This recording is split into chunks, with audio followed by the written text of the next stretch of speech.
a month at least. But we cannot go into recess without money being disbursed. To that end, Mr. Speaker, I'm proposing that we must have a Kamkunji with the Minister for Finance, with the Attorney General, with the Cabinet Secretary for Finance and the Attorney General as early as possible before we go into recess, so that members can express and the Cabinet Secretary and the Attorney General can appreciate. And you know, Mr. Speaker, sometimes these views that we make, they do determine what happens elsewhere. So I'm proposing once again, we must have a Kamkunji to discuss this matter with the Cabinet Secretary from the Treasury and with the Attorney General. The process we support, let it go on, but we must have a Kamkunji, and I'm imploring you, Mr. Speaker, that the Kamkunji is within the powers of the Speaker. Let that be done before we go into recess. Thank you, Mr. Speaker. Order, honorable members. Honorable members. Honorable members.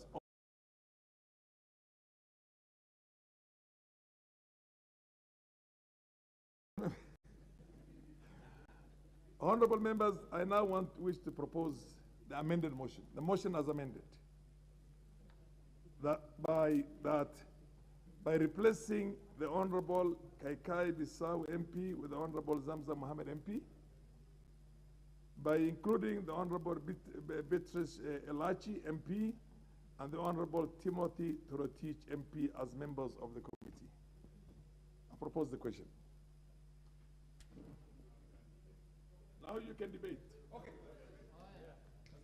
Yeah.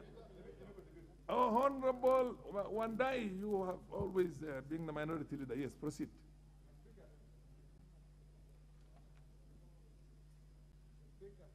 Sorry. Proceed. Mr. Speaker, after the back and forth, I'm now happy that we are back on track with this motion, which is extremely important, Mr. Speaker.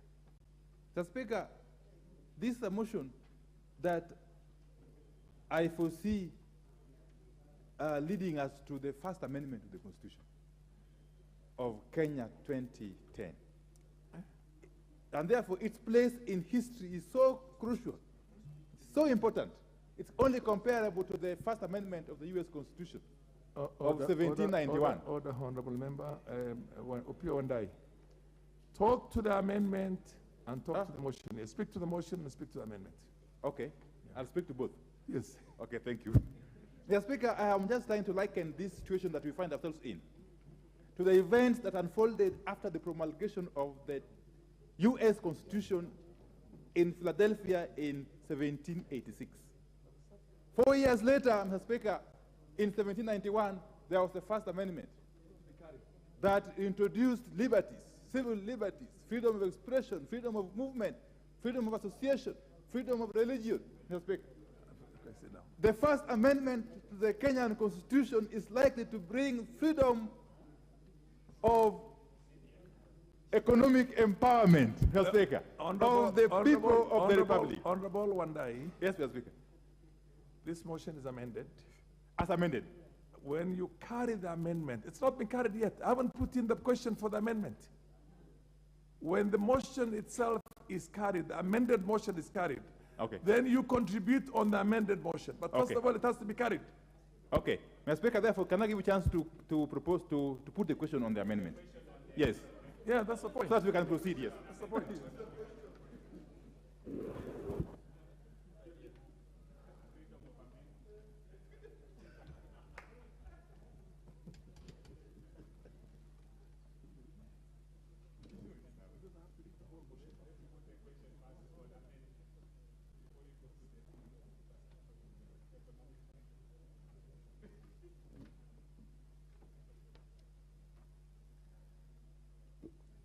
Honorable members, I now put the question that the motion be amended by replacing the Honorable Kaikai Bissau MP with Honorable Zamzam Mohammed MP, that the motion includes the Honorable Beatrice Elachi and the Honorable Timothy Toroitich, MPs both, as members of the committee. As men of the opinion say aye. Aye. As men of the contrary opinion say nay. The ayes have it. Now, you can now contribute. Thank you very much. It is, yes. Thank you very much, Mr. Speaker. Mr. Speaker, I was saying that this is a historic moment for this country. That today we are passing a motion to create an ad hoc committee that is going to midwife the first amendment to the Constitution of Kenya 2010. It's a situation which I'm likening to what happened in the United States of America immediately after the promulgation of their Constitution in 1786 in Philadelphia, when they realized that they needed to introduce certain liberties, freedom of expression, freedom of religion, freedom of association, and so on and so forth. The First Amendment of the Constitution of the U.S. This First Amendment to the Kenyan Constitution is going to be about economic freedoms. Economic freedoms, Mr. Speaker. That for the first time we are going to have the Cdf, among other funds, entrenched in the Constitution to put a stop with finality on the shenanigans that we have witnessed all this time from busybodies, Mr. Speaker. And therefore, I am very delighted that we are having this chance in our lifetime. In our lifetime, to make history, Mr. Speaker. Mr. Speaker, a lot has been said about the Cdf, which I do not wish to belabor. But I want to concur with the Honorable John Mbadi that this ad hoc committee does not need 90 days. We don't have luxury of time. It can do this work and complete it under 30 days, so that we can fast-track this process of entrenching Cdf, among other funds, in the Constitution. In the Constitution, Mr. Speaker. Mr. Speaker, I also want to say this, that even as we work towards entrenching Cdf and these other funds in the Constitution, this is only going to give us a long-term solution. We still need short-term solution to the problem we are facing. And we should not lose sight of the long-term, of the short-term solution, honorable members. The short-term problem we have, which requires a short-term solution, is that we have got no Cdf funds in the constituency accounts as we speak. And unless something happens, we may not have those funds until next year. God knows which month. So let us deal with this motion as a matter of addressing the long-term problem,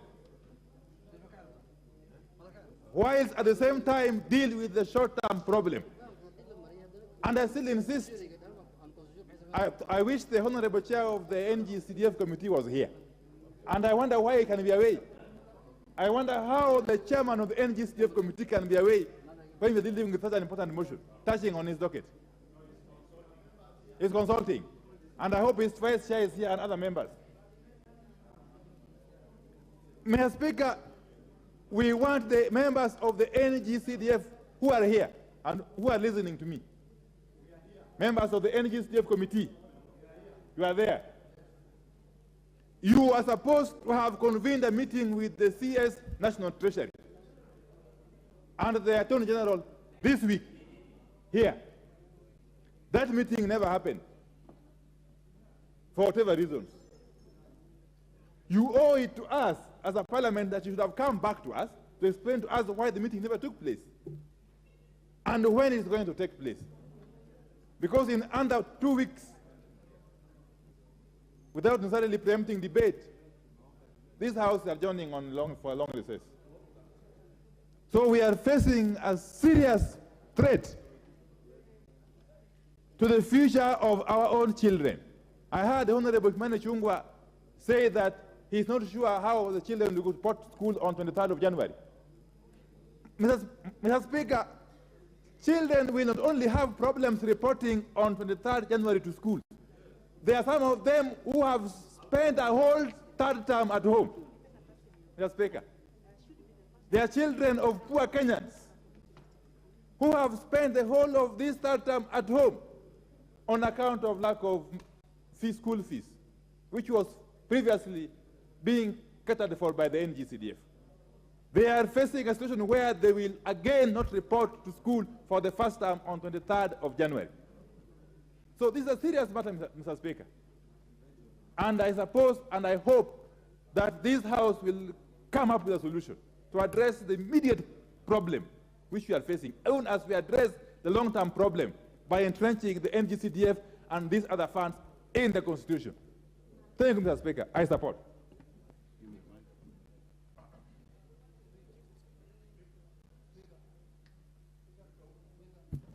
Very well, Leader of Minority.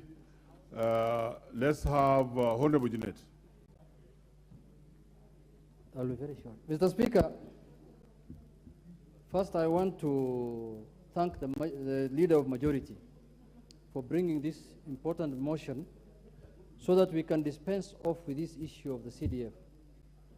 Mr. Speaker, this issue of CDF has been occurring as a problem in all the parliaments that I served. Last parliament, Mr. Speaker, we've been having a problem with the issue of CDF. The other parliament, we also had an issue with CDF. And Mr. Speaker, the parliament has made attempts several times to align the CDF with the Constitution, especially after the new Constitution. Attempts were made, and this parliament passed laws that they thought and they believed that CDF now is aligned with the new Constitution. But Mr. Speaker, for strange reasons, I call them strange, very strange reasons, the judiciary found that the CDF is unconstitutional. My only worry is this, Mr. Speaker. I don't want Parliament to go to and engage itself in an exercise in futility. What happens in a situation where this committee goes to all the villages in Kenya, collects the relevant information from the people, and then we enact as Parliament an act of Parliament that now makes CDF constitutional. And then the same people go back to court and again declare the same act unconstitutional, Mr. Speaker, because I foresee it happening. Because this war on CDF, the way I see it, is not legal. This war on CDF has got other things. This war, Mr. Speaker, my thoughts are, Mr. Speaker, this war on CDF does not look legal. This war on CDF looks extra legal, Mr. Speaker. Mr. Speaker, this is a fund that has benefited many Kenyans. Many parents have taken their children through school, through secondary school and university using CDF. Classrooms were built in many schools. Police stations were constructed, Mr. Speaker. And all those things are on the ground for people to see. So what makes a Kenyan in his own senses, in his normal sense, to go to court so that CDF can be abolished? Mr. Speaker, some of the reasons you'll be given is that, oh, now we have devolution. We don't need CDF. Mr. Speaker, we have been having CDF, I mean devolution now for the last 10 years in this country. What lives have devolution changed, Mr. Speaker? Devolution has only devolved corruption. Kenyans are suffering. People are crying in all counties. No change in the lives of the people. Mr. Speaker, devolution has not changed the life of Kenyans, unless I'm talking about members. I'm sure you'll agree with me that devolution has not changed the lives of Kenyans, Mr. Speaker. But CDF goes directly to benefit the ordinary citizen, Mr. Speaker, who's on the ground. Mr. Speaker, now with all the failures of devolution, with all the failures of devolution, with no CDF, and for you to get development from the national government, Mr. Speaker, the president must visit your locality. That is the only time you can get development in Kenya. That's how the country has been structured, that you have to wait until he appears in your territory, like the way Jesus is coming back. Then is when you tell him, oh, the schools are in problems, we have problems of roads. You can see now some of the members trooping from the minority side to government that they are looking for development. Why should you look for development when money is a constitutional right? It's a right for you to, you are paying taxes, Mr. Speaker, like any other Kenyan. You don't have to beg for development. It's a right. It's a constitutional right. For roads to be done in my constituency is a constitutional obligation. Any government that is in place must do roads in my constituency. I don't have to beg for anyone to do roads in my constituency. And I don't have to wait for the president to come to my constituency so that I get development, Mr. Speaker. If that is what it will take me to wait, I will wait. And we'll wait until the cows come home, Mr. Speaker. Mr. Speaker, this country has moved on. Under the new constitution, Kenyans are empowered constitutionally. You don't have to ask for any favor. You don't have to lick anybody's boots so that you get development in your constituency. Mr. Speaker, this CDF is a constitutional obligation. It's a constitutional right. They are saying it's unconstitutional. But Mr. Speaker, it is the act that has just been nullified by the courts, Mr. Speaker. I strongly believe that act had aligned CDF completely with the Constitution, because there was no role of the Member of Parliament according to that act, Mr. Speaker. That CDF was being operated by a board. The board is the one that sits with the people in the constituency, and they identify which projects they want done in that constituency. Then the board submits those proposals to the CDF board, and the CDF board now funds those projects, Mr. Speaker. But Mr. Speaker, you remove CDF. Then you remove, you see the corruption and the lethargy that's in the devolution of this country. Then you expect me to wait until the president comes to my constituents for me to get development. Mr. Speaker, many Kenyans are going to suffer. If we go that way, many children will not go to school. Many children will not be taken to, will not have police stations for security. And I don't know when the president will come to my constituency so that I can ask for development. Mr. Speaker, we cannot suffer. We cannot suffer when we have mechanisms to help our people. When we are the law-making body, Mr. Speaker. So, Mr. Speaker, I urge the committee that has been formed, that's being formed through this motion, that they must expedite this matter. 90 days, I know, is what the standing orders have given, that they should report back within 90 days. But, Mr. Speaker, they are also members of this House. They know the urgency of the matter, Mr. Speaker. This is just collection of views from the people.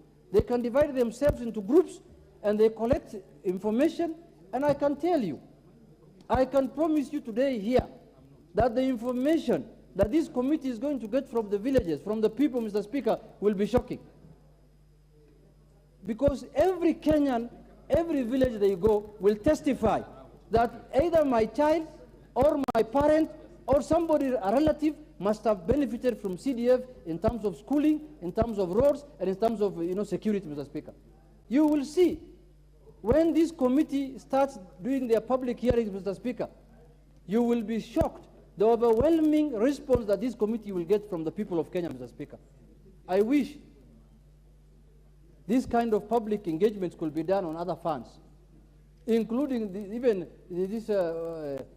devolution, Mr. Speaker. If you ask today Kenyans, what are your thoughts on devolution, you will be shocked.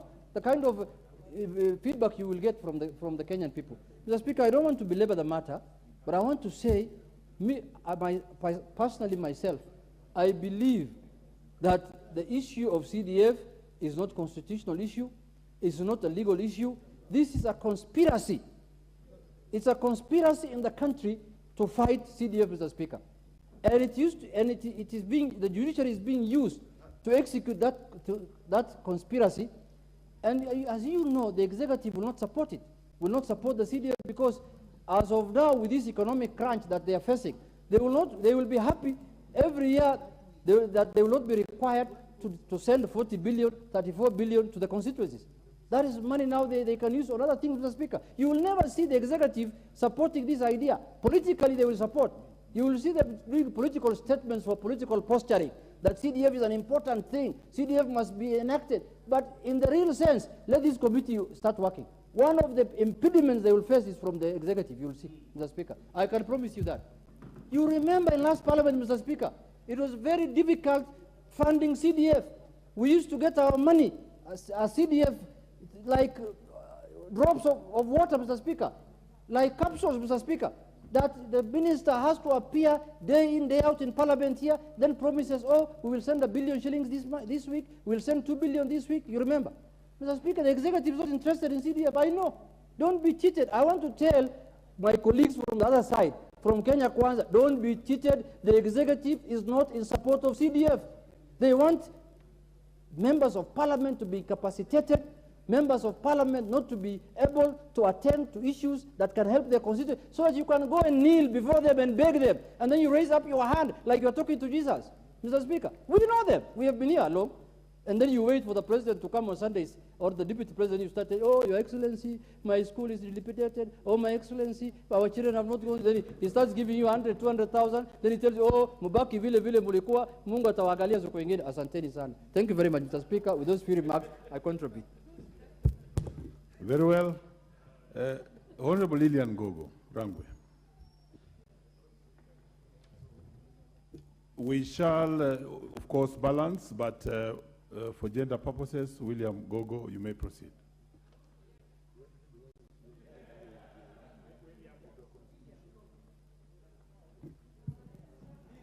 Did I say William? Correction, she is Honorable Lilian Gogo. Thank you so much, Honorable Speaker. Proceed.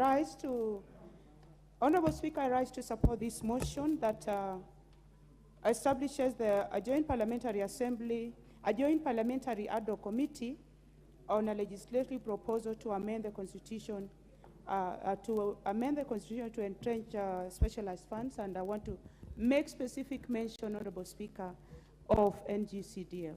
Honorable Speaker, before I proceed, Honorable Speaker, I probably would want to ask you this, my Honorable Speaker, who is slowly bewitching Kenyans?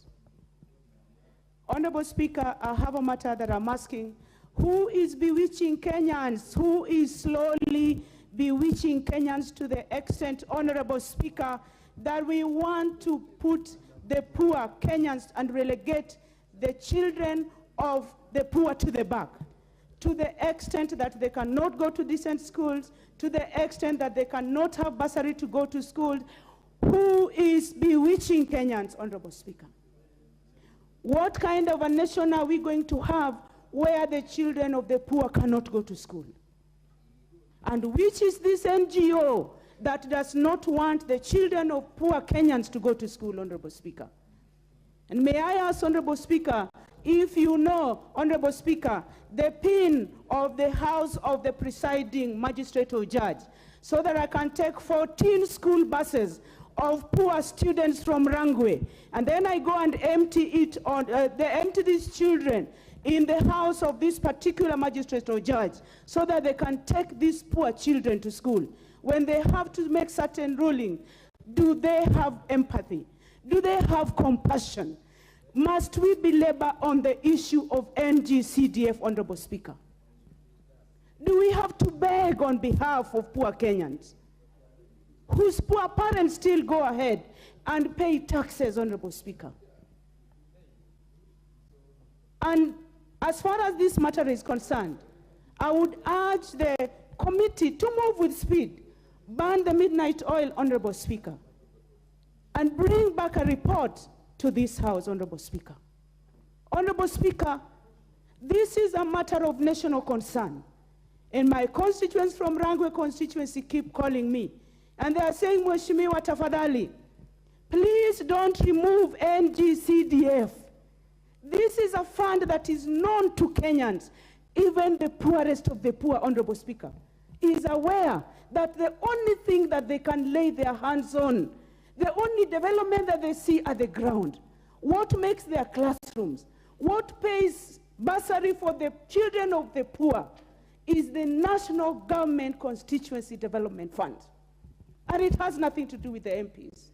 Honorable Speaker, a process has been started. We have a committee in place.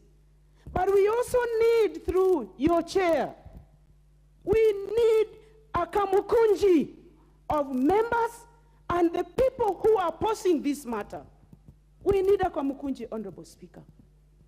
When it comes to matters CDF, Honorable Speaker, we need an equalizer in education.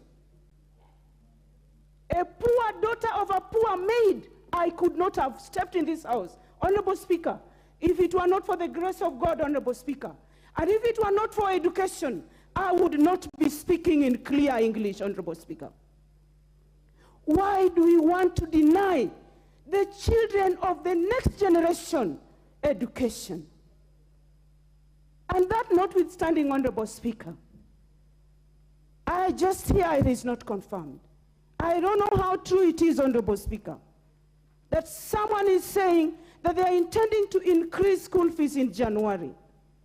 Between November and January, where are parents going to get money of that increased school fees, Honorable Speaker? On another note, you hear that the government is not going to fund public universities.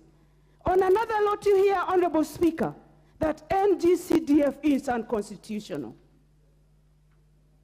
We are going to go as members of National Assembly, people with delegated sovereign authority of the great people of Kenya, to work on this matter, NGCDF, until it's going to be entrenched in law.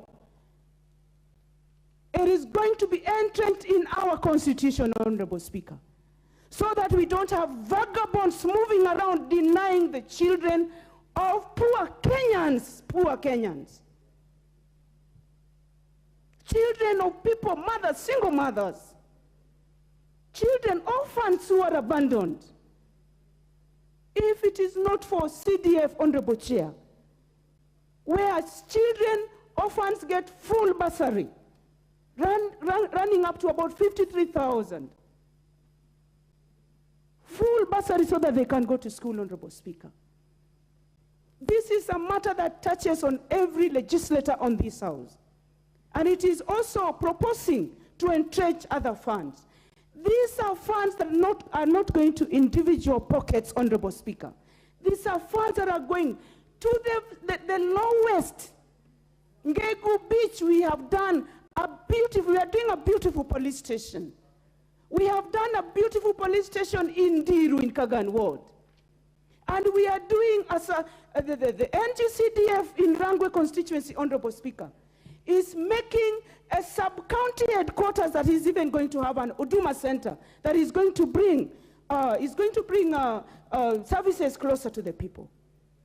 These people who are against the CDF, why do they want to take us back to the Harambe system to build our schools so that we can go to our knees and beg the executive, Honorable Speaker, to come and build our schools?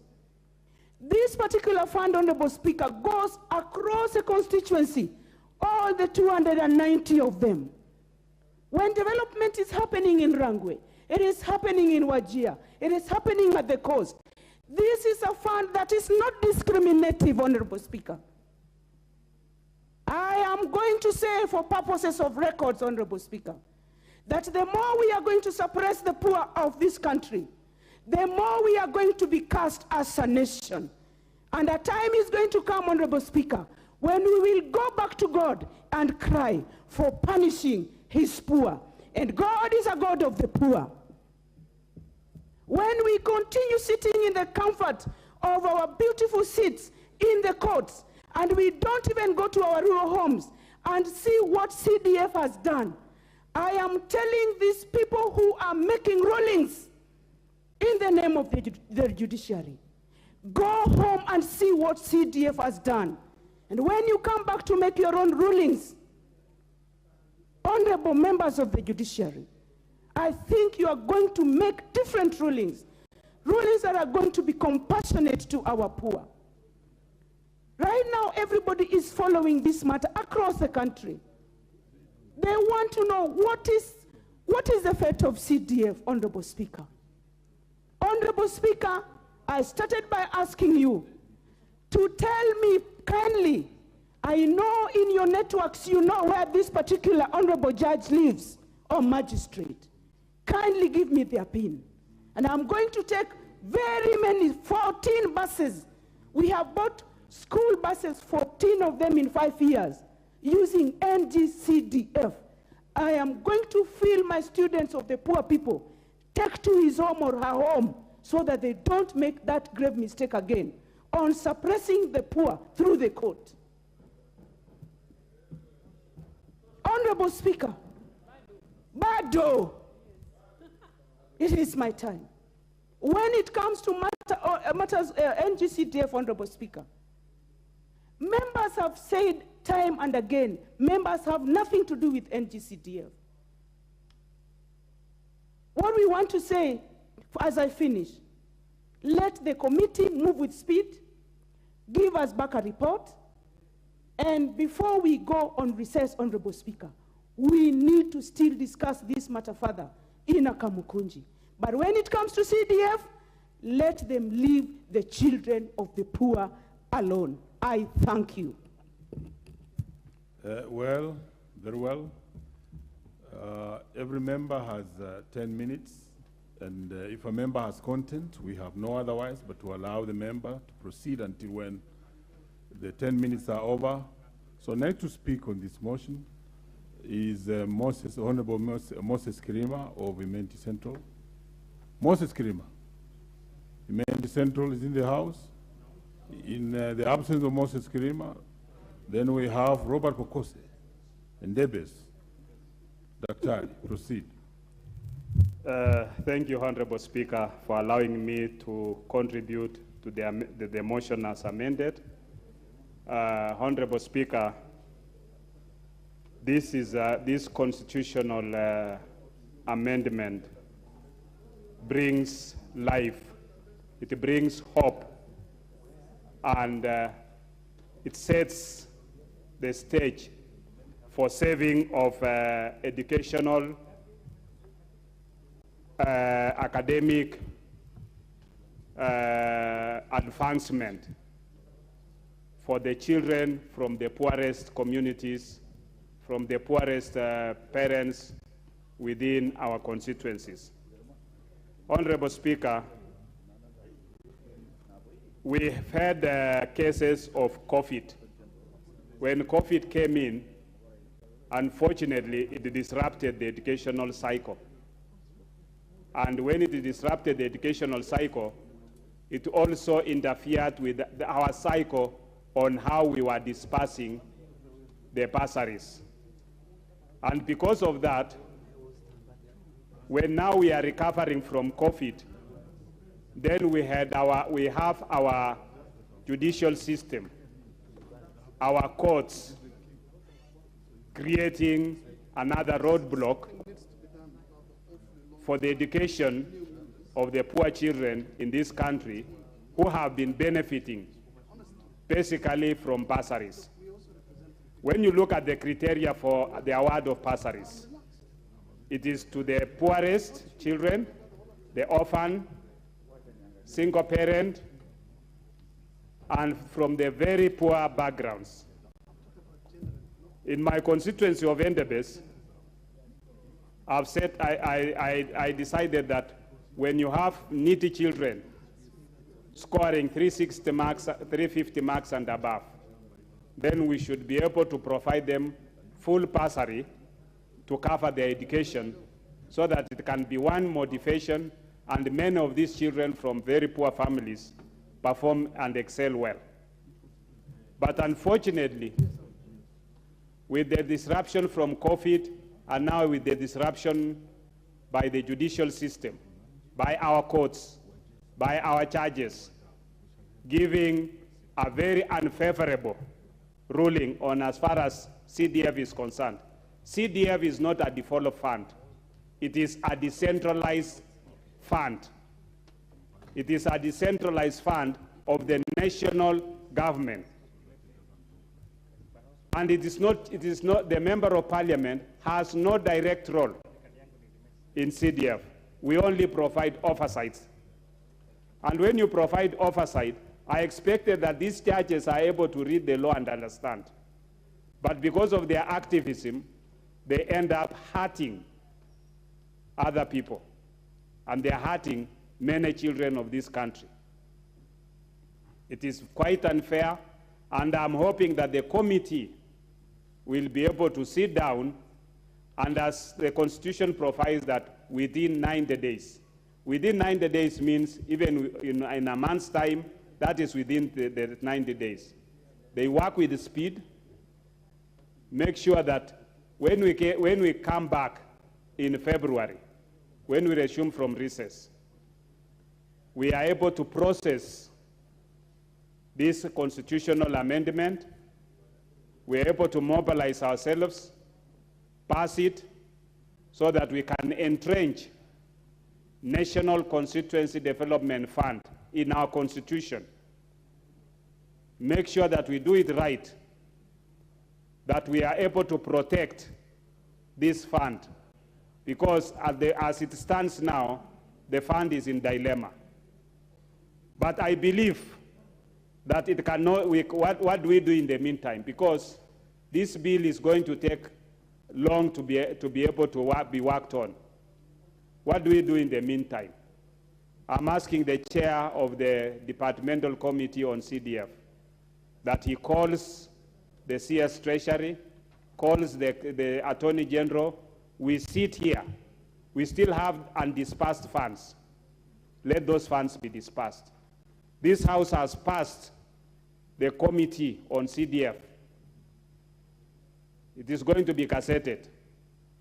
What is the committee going to do for the meantime? Let's disperse the funds.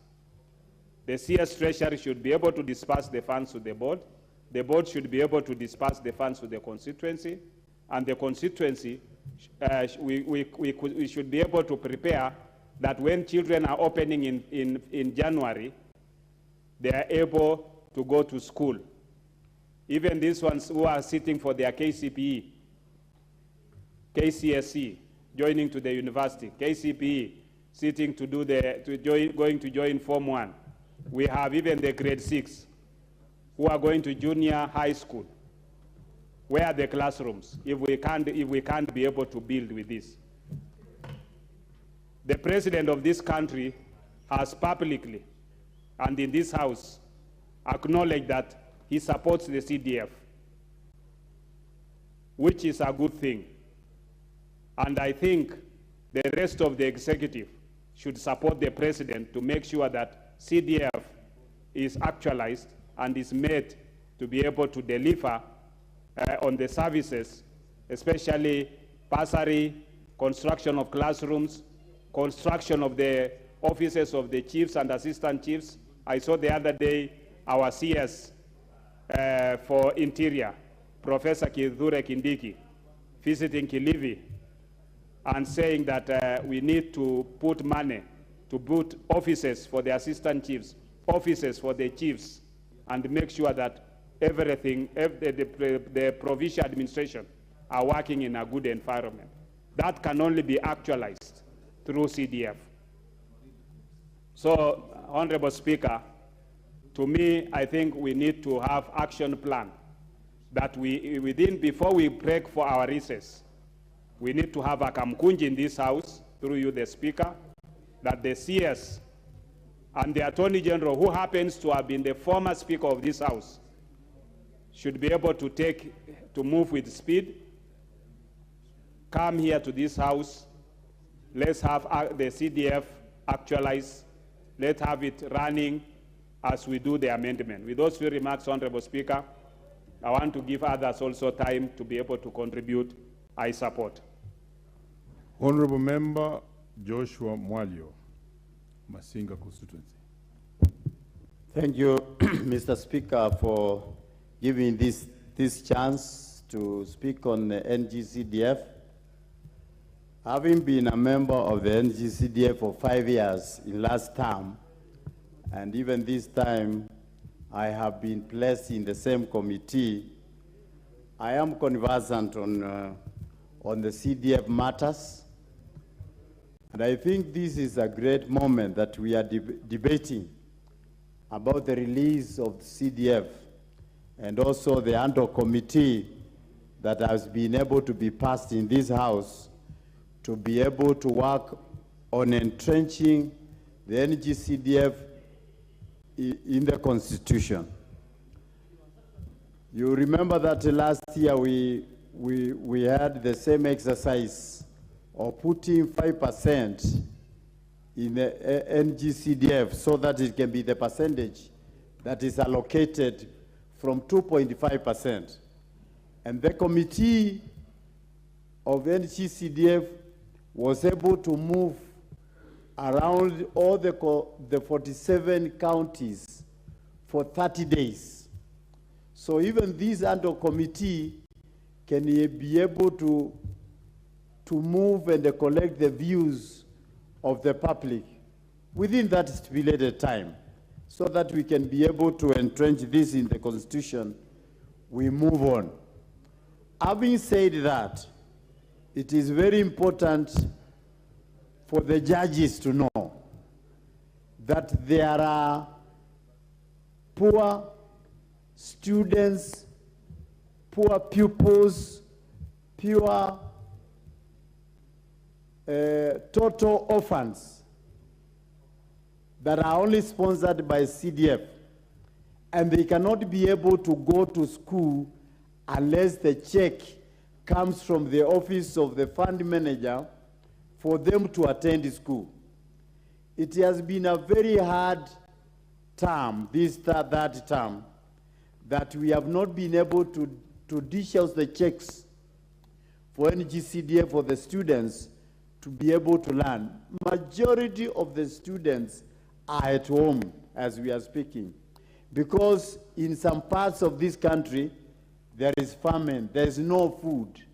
So are you going to look for school fees, or you are going to feed the children?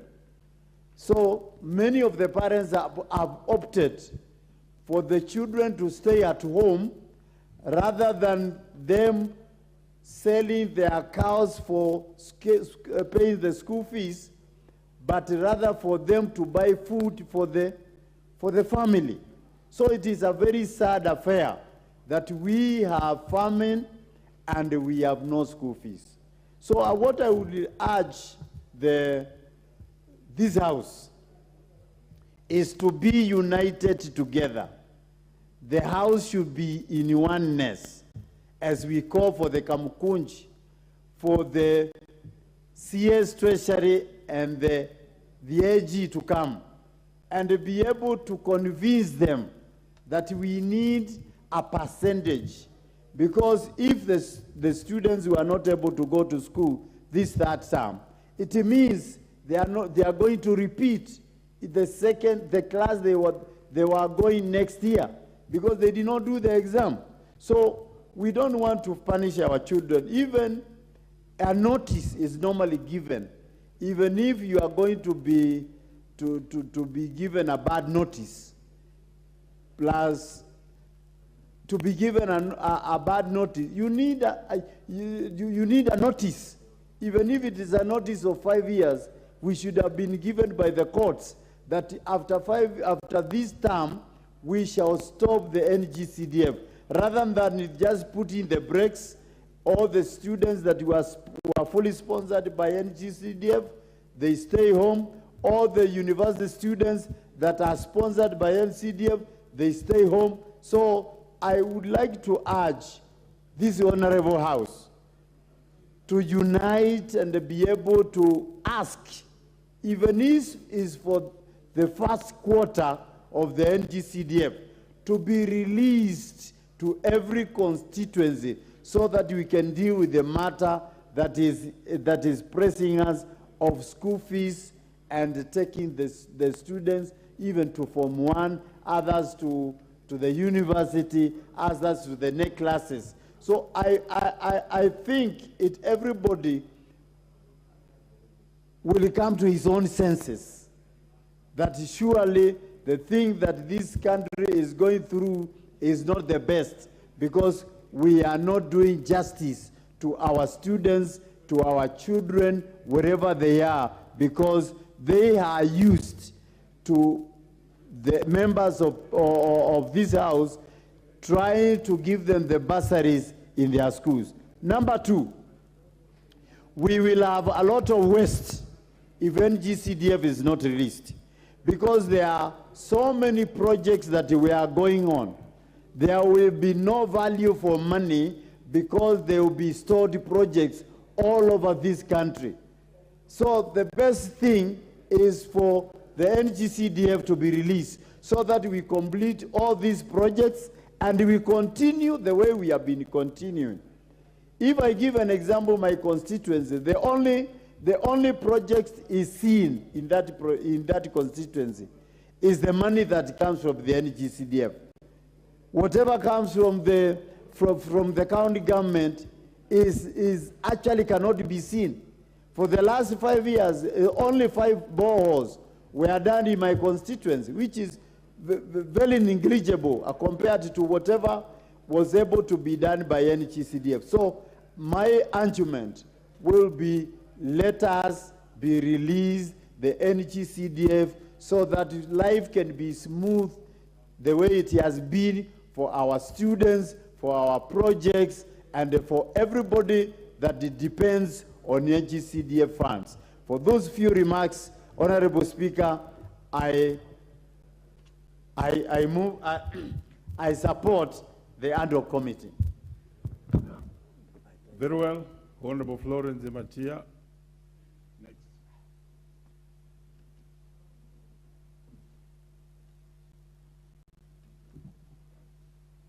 Proceed. Thank you, Mr. Speaker. From the onset, I want to say I want to support this motion on the floor on matters NGCDF.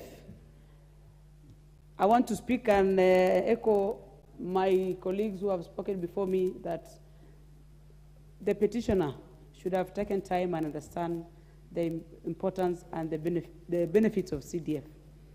As I speak, Mr. Speaker, I come from a very humble background, and those days we used to be helped and supported by organizations like Children Fund, that is CCF, USAID, to go to school. And I was privileged to have schooled in a boarding school at an early stage of my life. And due to that, I was able to get a better education, and that is why I am here today. What CDF is trying to do is to bridge the gap that was there and gives opportunity to poor children from poor backgrounds. Also, CDF has also complemented a lot of development, right from the national level and the county level. As one of the members have said, Honorable, because I've said these are decentralized funds. And the best people, and history have proven right that politicians, as much as they are elected, are good managers because they understand and they get in contact to the people day in, day out.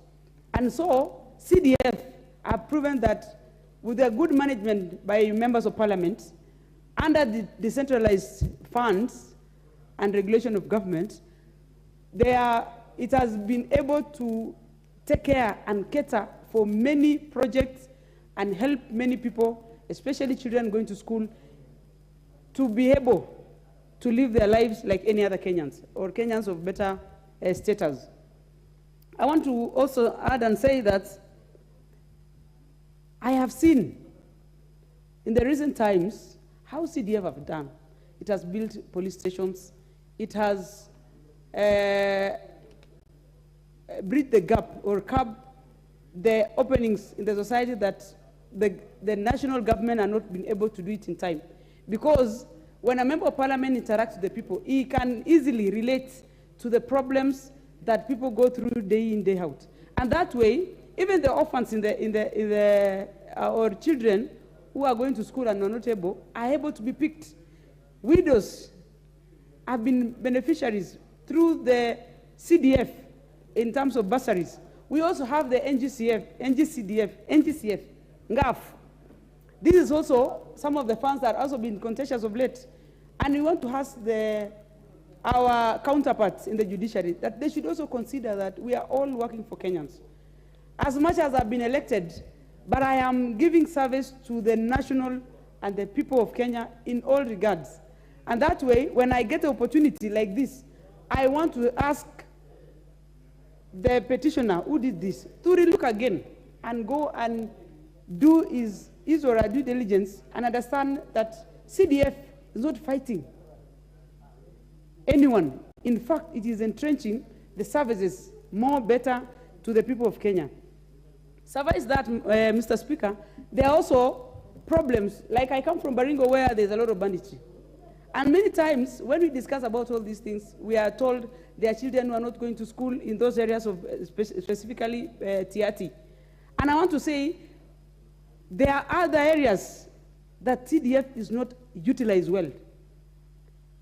And this one, probably going forward, as a Member of Parliament, Baringo County, I have noted with a lot of concerns that there are areas in my county that don't utilize CDF because those are places you don't see schools that have been built, probably.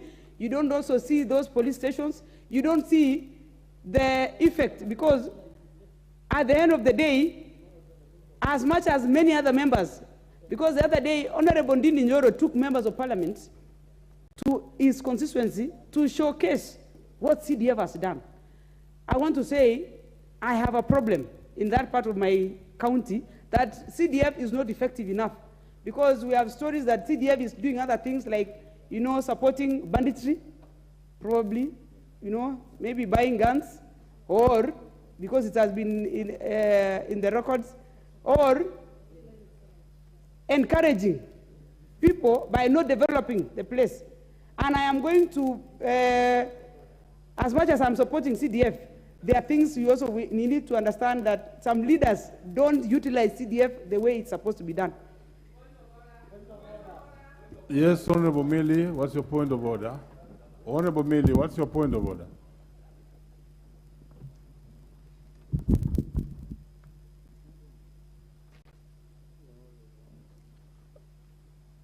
Give Honorable Millie the microphone. Oh, please. thank you, Mr. Speaker. Mr. Speaker, even though I don't wish to interrupt my very good friend, Honorable Florence, but is she in order to mislead this House that CDF is used to buy guns and things like that? When indeed, because when you actually say you are supporting CDF and furthering fallacies about CDF, then you're actually setting up Kenyans against CDF. CDF has a very clear structure and a clear system that nobody can buy guns with CDF. So is she in order to mislead this House? And I would want to encourage that maybe one of the things, I wish I could also have resort for a point of information, then I would be able to inform her clearly how CDF works. But perhaps another member could do that. But you are really out of order, misleading the country about what CDF can do or not do. Thank you. Order, Honorable Florence. Really, this is a house of records, and it's very important that when you pronounce yourself on certain matters, especially weighty as they are, you really must be able to substantiate. So therefore, proceed, but really stick on issues that you are able to substantiate. Standing guided, Mr. Speaker. But as I said the utilization in other areas. That one I stand guided. And going forward, Mr. Speaker, I want to say for sure CDF has done its bit. I have seen projects, but I would also encourage that even as we fight for CDF to come back, and it's going to come, and GAF too, that we are going to be appreciative if the society understands that CDF is actually important, like any other part of government. Thank you, Mr. Speaker. Very well. Next is the Honorable Adan Haji, Mandera West. Is Adan Haji in the House? Adan Haji. Okay, in the absence of Adan Haji, next is Honorable Joanna Ngeno. Proceed, Joanna Ngeno. Thank you, Speaker. I really don't want to delve so much on this particular topic, Mr. Speaker, because many of us have conversed it on several occasions. And especially at a time when the kitty has been halted by the courts. The courts who, I believe, never properly or never understood the major intention of the activists who went to court. Mr. Speaker, sometimes you wonder why Kenyan people question matters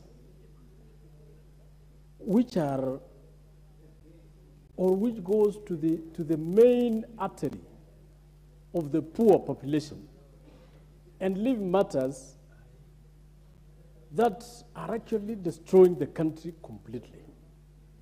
There has been a lot of corruption in this country in the previous years, corruption that have eaten into the core of this country. But no one is going to court about it. There has been so many people in this country who have stolen billions and trillions of money, Mr. Speaker, and they are walking in the streets scot-free. And no one is actually looking at how we can arrest those people, make them pay the money they have eaten from this country, Mr. Speaker.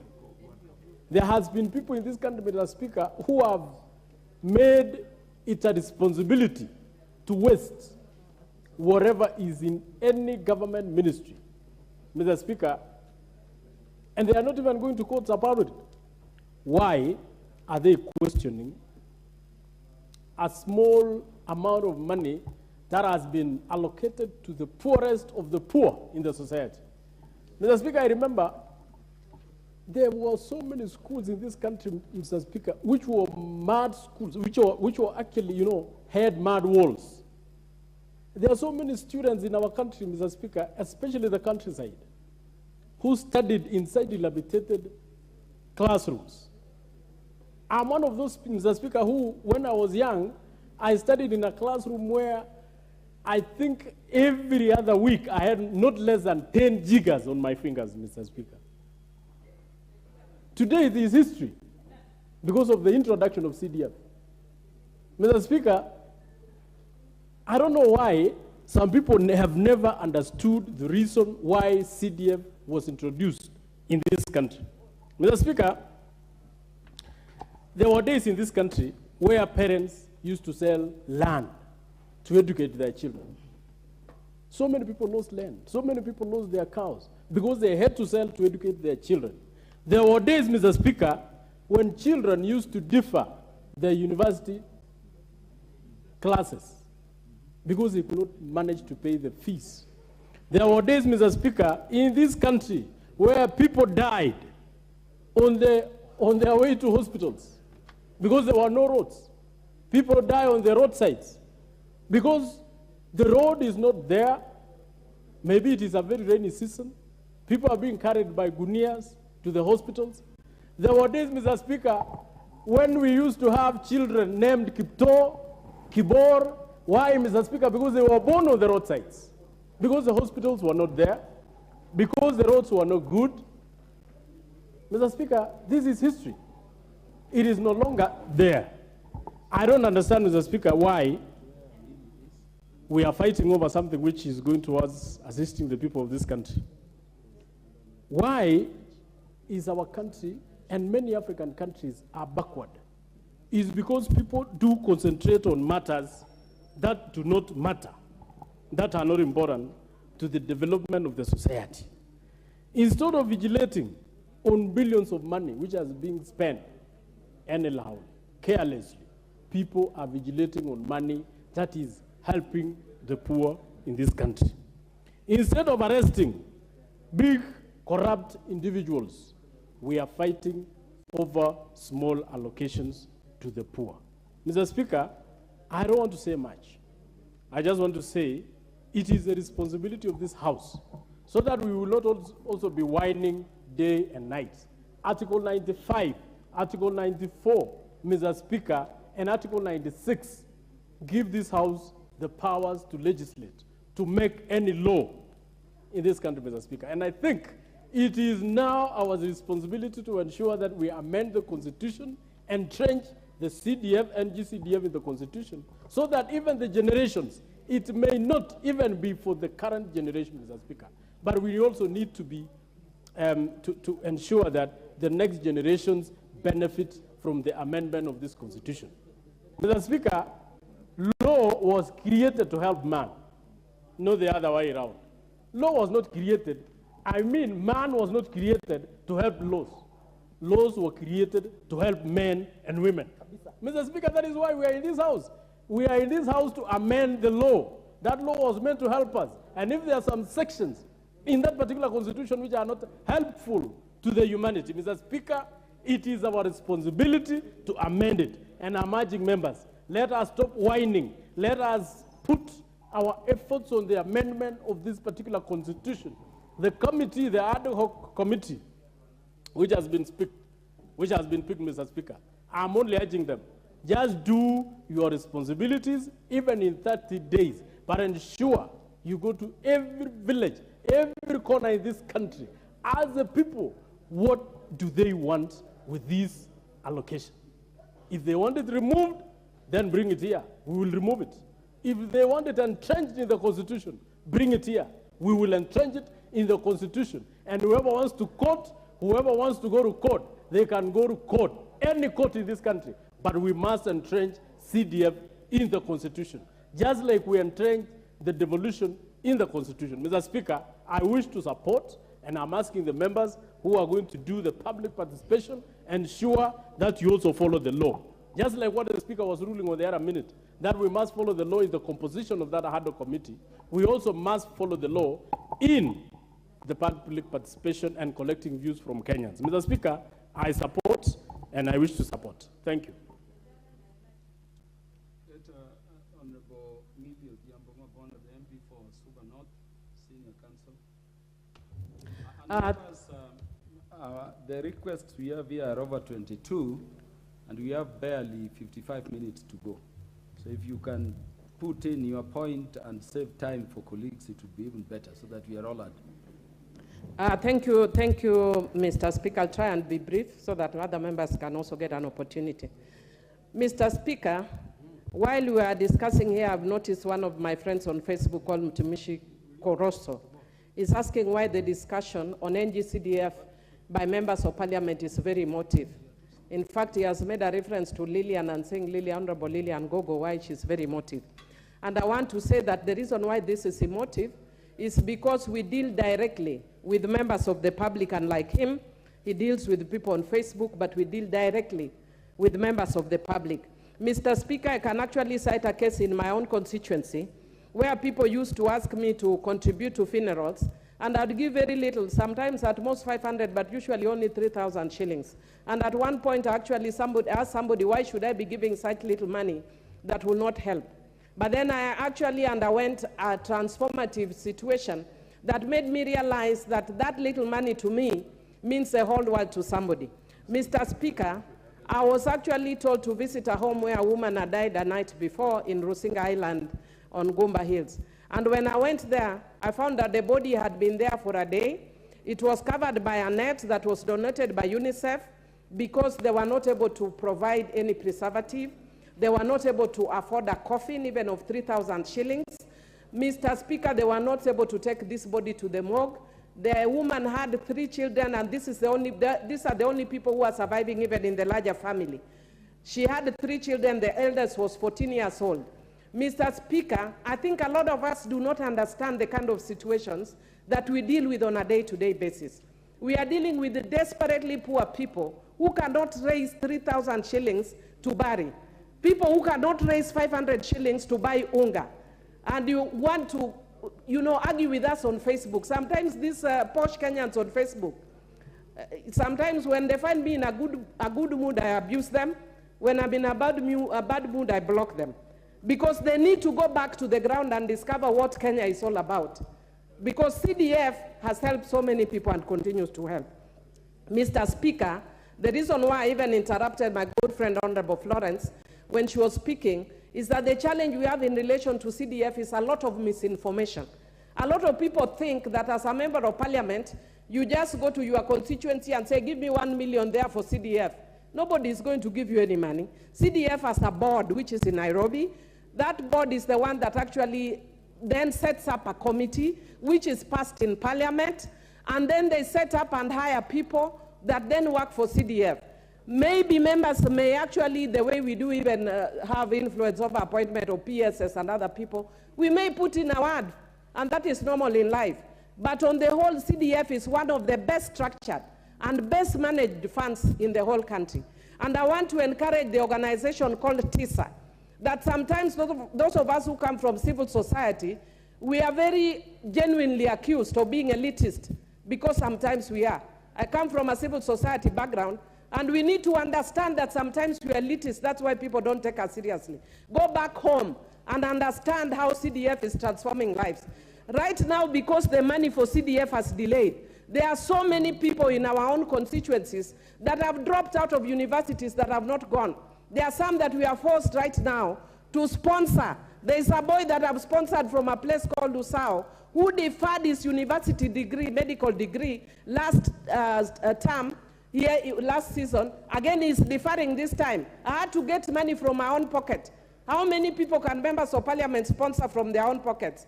So, Mr. Speaker, it reached a point where I had to say, I can't do anymore. But CDF does that to individuals that are suffering like that. As members of parliament, we can give recommendations when you see situations like that.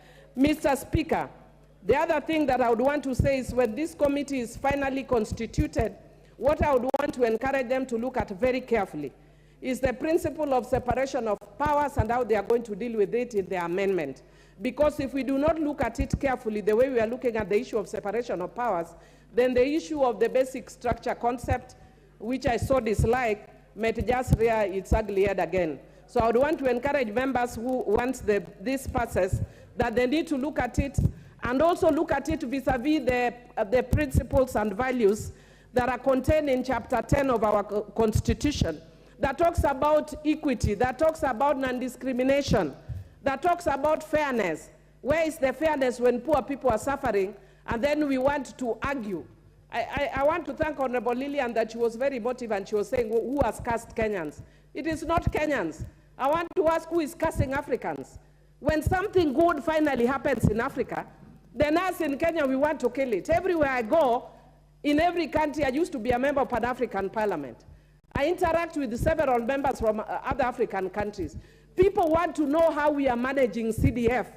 Zambia is doing very well with it, and perhaps only Kenya. And everybody else wants to see, because it's transforming lives. Mr. Speaker, I almost called names, but let me withdraw. Let it go inside. But Mr. Speaker, you have people who do not understand what's going on. And they're asking you, why should you have CDF? Mr. Speaker, what used to happen is once that CDF, when we didn't have CDF, what used to happen is that honorable members of parliament would be queuing at the executive, asking for money. Now I don't have to go and queue anywhere to ask for money. Then it gives us the power and authority to be able to deal as honorable members. Even as opposition, I can deal without going to line and queue anywhere. It gives me my independence. And Mr. Speaker, I want to conclude and even encourage my good friend Alice. I know she was out last time, so she doesn't know. I'm actually exercising my own gratitude, or not gratitude, my fairness, to cede my time, because it is not by law. So I'm actually rushing. If you notice, I'm actually rushing. So I'm actually ceding my time so that you can also have time. But in concluding, Mr. Speaker, I want to say that as members, it doesn't matter whether you are in UDA, whether you are in ODM. If you don't have CDF, you are going home early in the morning, because your people will have no confidence in you, whether we are giving it out or not. Let us have a kamkunji before we go, and we want to tell the executive, release the money for CDF, otherwise you'll deal with the wrath of the members of this house. Let the president learn what Honorable Uhuru Muigai Kenyatta did not learn last time. The way he dealt with the members of parliament cost him a lot. So we want to tell this president, if he's joking, he will deal with our wrath across the board. With those few remarks, I want to support and urge these members not to spare anything or anyone. Thank you. Is the chair of the National Assembly Select Committee on CDF in the House? Contribute and when you do that. We can't hear you, Chair. Yeah, I was asking whether the chair of the National Assembly Select Committee, so there is a problem. The speaker's mic is not working. I'm now audible. Yes, so as you contribute, Honorable Musa Sirma, also explain to the nation why CDF has not been disbursed.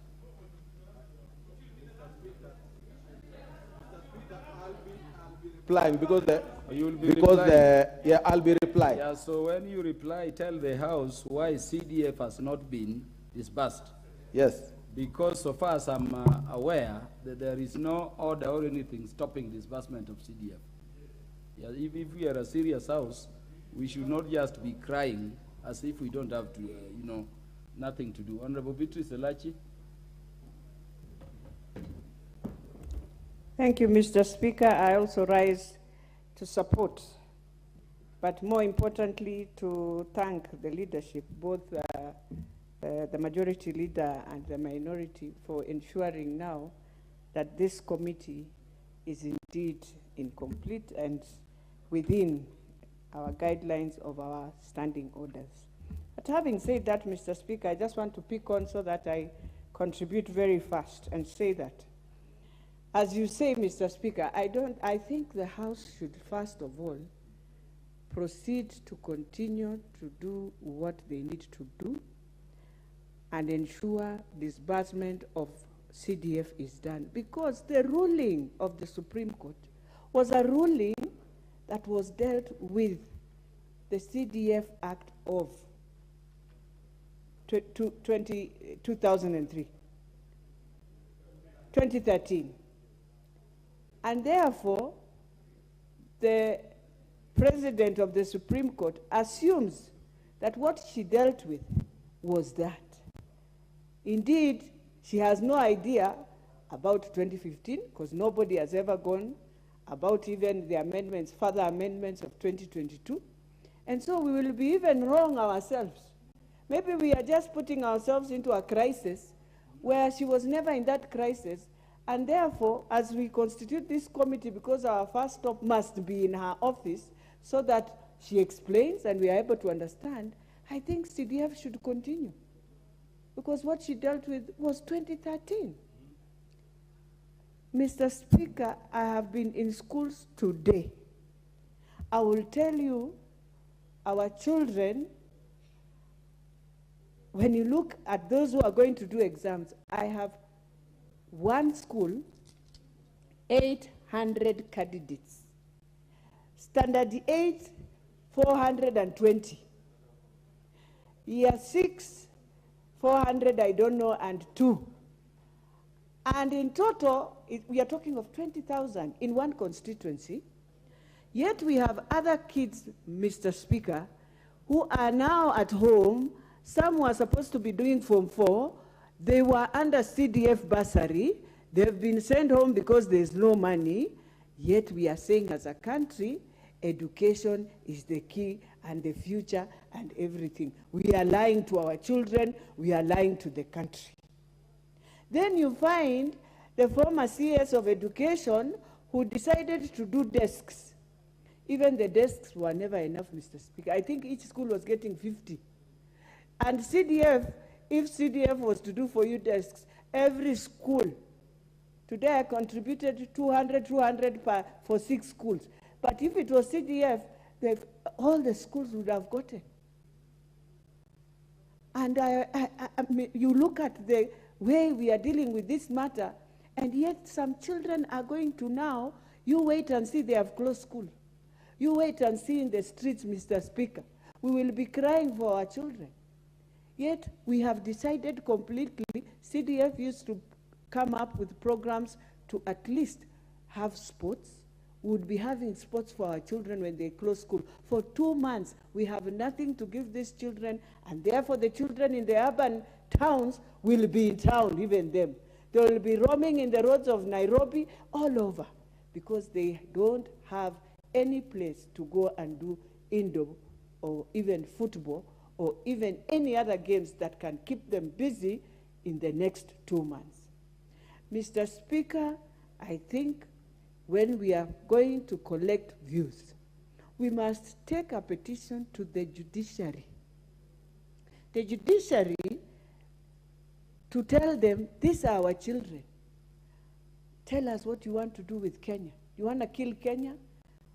And then where are you going to get the future judges, future lawyers? I mean, it's very unfair. When you look at the national government, they have no program even for a classroom, and yet we are about to transit to year 6, going to junior high school, and to others going to another. I think, Mr. Speaker, so that I finalize, so that others contribute, I think it is very unfair to see that you have a transition of a a whole education system transiting into something that we don't know. How are we going to ensure these children indeed are in junior high school? They have classrooms. Their parents are wondering, I have a child in standard 8, another one in standard 6. Where am I headed with them? Will they afford? And therefore, when you look at the school fees, and this is the final, the uniform. Today, uniform in Kenya, if you are supporting one child, you are told by the school, you either find it in the school, and if the school doesn't have, they tell you where the shop is. I think the ministry and the minister must ensure he puts a cap.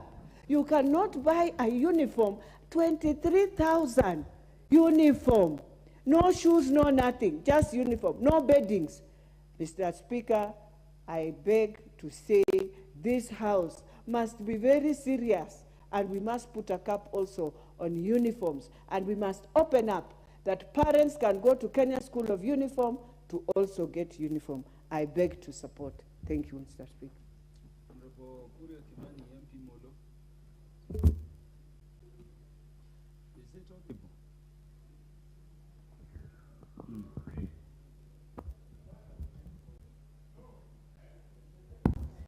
Thank you, Honorable Speaker, for giving me this opportunity to contribute to this discussion. Mr. Speaker, it's very quite unfortunate that this afternoon we are spending all this time debating about only 2.5% of the ordinary revenue of the government of Kenya. 97.5%, Mr. Speaker, is going to do other projects and do other things in this republic. But this money, only 2.5% of the ordinary revenue, is what Kenyans are able to see trickle down, quote unquote, if I use that word, to every household in this republic. Honorable members here have talked about success stories of bursaries. Mr. Speaker, I am here courtesy of CDF bursary. Because when I did my KCPE in 2001 and qualified to go to secondary school, being a child of a single mother, there was no money to take me to school. And it was then the Member of Parliament for Molo, one Mukiri Masharia, that my grandfather, may his soul rest in peace, approached him and asked him to support me. And the 4 years I went to Kieni Mixed Day Secondary School, I was supported through Molo Constituency Development Fund. And that's how I was able to complete my secondary school, join Kenyatta University, and that's why I am here today as a second-term Member of Parliament, as a chairperson Departmental Committee of Finance and National Planning. That would never have happened if there was no CDF. I probably would just be looking after goats and sheep in my remote village of Mukinyai in Molo. Mr. Speaker, this is so personal to me that in 2017, when I decided to vie to be a Member of Parliament for Molo, I found myself vying against the Honorable Mukiri Masharia, who educated me through high school and university. And it was very tricky for me. And I remember one time we met at a function. The only words I would say is, you took me to school and told me I'm the leaders of tomorrow, but tomorrow has now come. And I think that is how I was able to convince that multitude to vote for that 28-year-old man and not that experienced lawyer. And even to this date, he's somebody I talk to, he's someone I really respect, and he has been a great mentor to me in my life. So, Mr. Speaker, the success of CDF has many of us as examples, myself included. And how unfair would it be if we don't extend this olive branch to the millions of poor Kenyans in this country, Mr. Speaker? A lot has been advanced about CDF and the control of members of parliament. But, Mr. Speaker, let me inform those uninformed judicial officers that we have a fund that is run through KERA, the 22% and the 10%. And the only role of a member of parliament is forwarding or recommending members of the Constituency Roads Committee. And then the Constituency Roads Committee just drew up a program of how the roads are going to be done in the constituency. And this, Honorable Speaker, can be seen as what has been an equalizer in doing our constituency roads. So if you're saying then that 22%, the 10% KERA roads can do our roads in the constituency, and you claim then a member of parliament is not involved, and you're saying that this one is unconstitutional because there is involvement of a member of parliament, aren't you double speaking? So, Mr. Speaker, I really urge these judicial officers. You might be children of rich men and women in this country. You might have gone to privileged institutions. Most of you pride yourself in calling yourself learned friends because you went to the Massachusetts and the Oxfords of this world. Many poor Kenyans would never afford or imagine going to those schools. They school in those dilapidated classrooms, primary schools and secondary schools. And if they're not given CDF, those schools will never have the correct infrastructure to produce the next lawyers or judicial officers in this country, Mr. Speaker. We are talking about the importance of the fund to the constituents. But let me introduce a new concept. The importance of that fund to the National Constituency Development Fund Board. Because you have a whole board in this country with an infrastructure, with a total of 391 employees that are directly employed by the board. We have an average of 6 employees employed in each of the 290 constituencies, which is an additional 1,740 Kenyans. So you add to the 391 of the board, you have 2,111 Kenyans that are going to lose their jobs if this action by this court is implemented. Mr. Speaker, just the employees at the board contribute 19,827,376 shillings as payee, which amounts to 234 million shillings, 928,310 million shillings per year in terms of pay, Mr. Speaker. Yes. Need I remind you I'm a CPA, Honorable Zachary Thuku. So this means that if this decision is carried forward, we are going to render 2,111 Kenyans jobless, and from our coffers, we are going to lose 19 million per month, which accumulates to 237 million shillings per year, Mr. Speaker. Because I want to give an opportunity to others to contribute. My last point. The reason why our elections are extremely competitive and end up being very divisive is because there is a strong belief that you need to be part of government to get development in your constituencies and your counties. And this is true. Because, Mr. Speaker, we have a total of 160,000, for example, kilometers of roads in this country. And even if the government would be so gracious as to do 1,000 kilometers per year, in 5 years, they only do 5,000 kilometers. So it will take another 20 years to do only the 160,000 kilometers of road. That is why, Mr. Speaker, you see, when the president or the deputy president visits our constituencies, you are quick to tell them which road can be done, because it is factually not possible to have any criteria to ensure that you have that development skewed proportionately across the country. So, Mr. Speaker, if not for anything else, the Honorable Kuria Kimani is just here at the floor of this House, courtesy of CDF. And I'll pray and hope that we could provide this chance to millions of other Kenyans. I thank you, Mr. Speaker. Honorable John Waluke is back to the House. Give him a chance to talk. Thank you, Honorable Speaker. I'm back. I've been away for a very long time, and I want to speak about CDF, Mr. Speaker. Mr. Speaker, CDF is the most cost-effective fund, Mr. Speaker. It has changed lives from the poor children, the poor families, Mr. Speaker, because some could not afford to take their children to school, even as we speak. We are having a problem of anger, even in Turkana. But CDF, Mr. Speaker, was managing to take their kids to school, even with those problems. Mr. Speaker, as I speak here, as a member of parliament for Sirisia constituency, Mr. Speaker,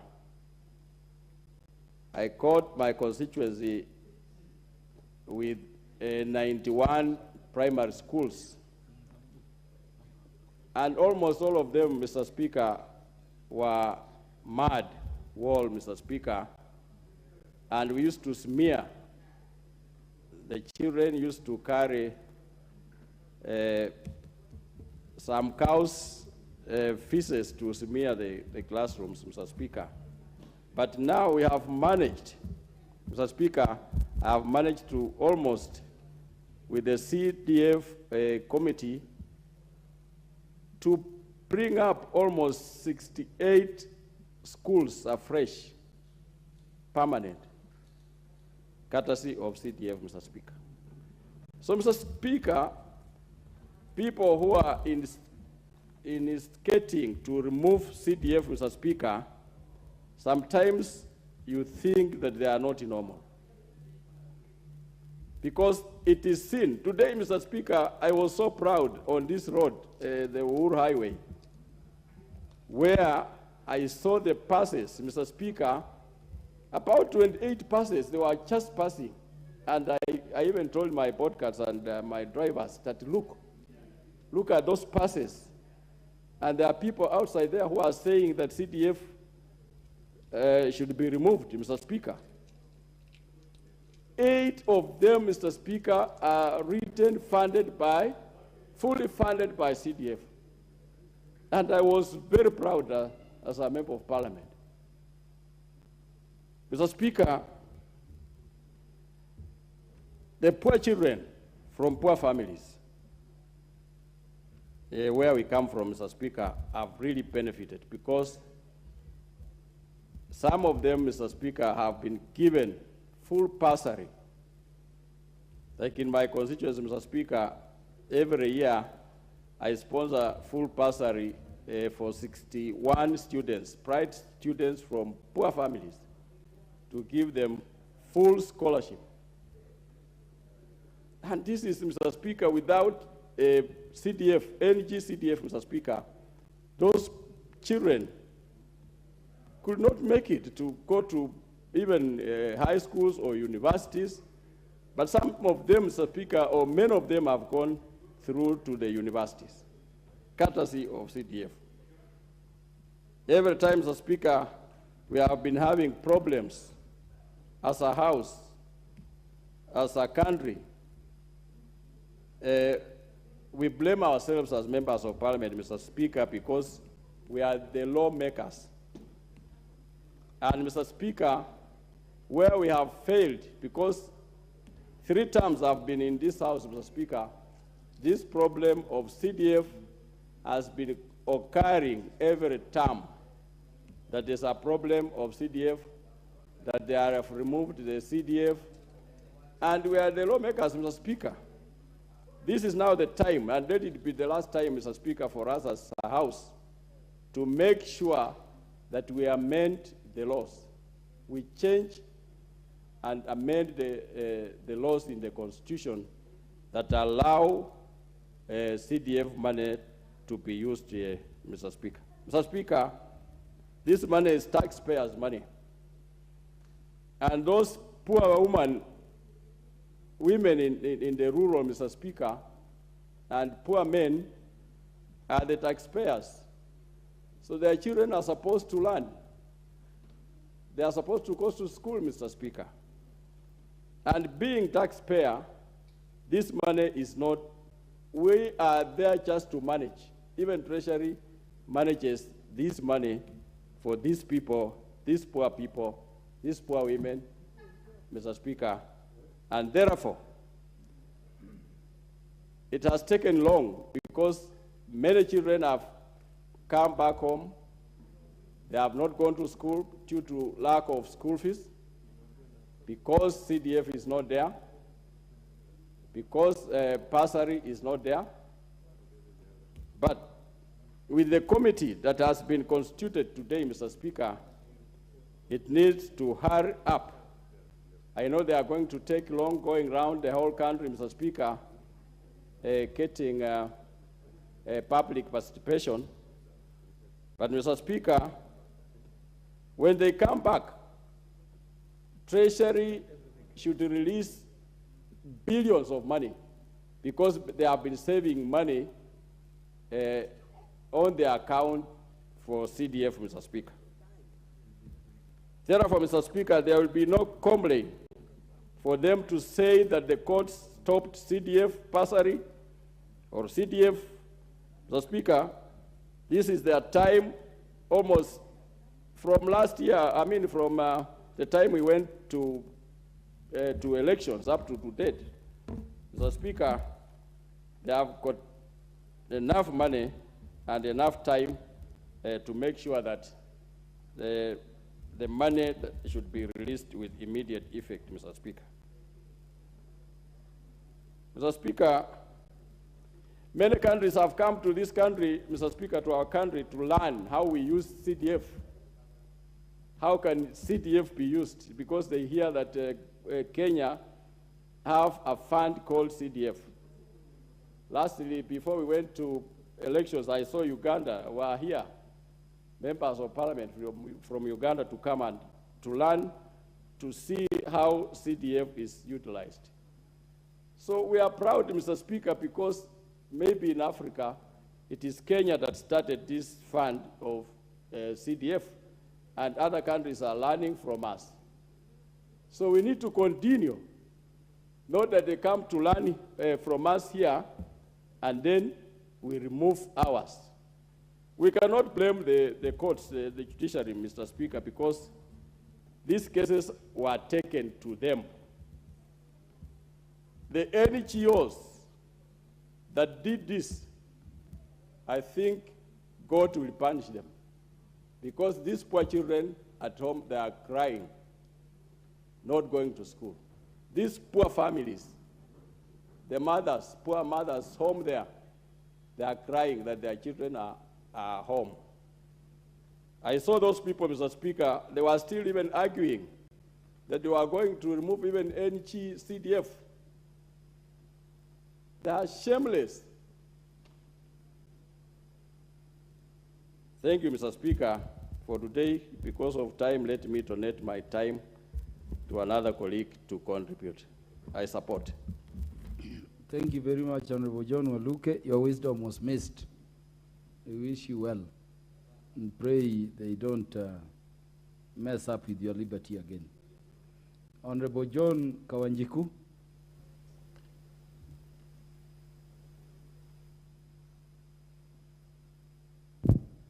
Thank you. Thank you, Honorable Speaker, for giving me this opportunity so that I can contribute to such great, important matters of our republic and the matter that concern the people that we represent.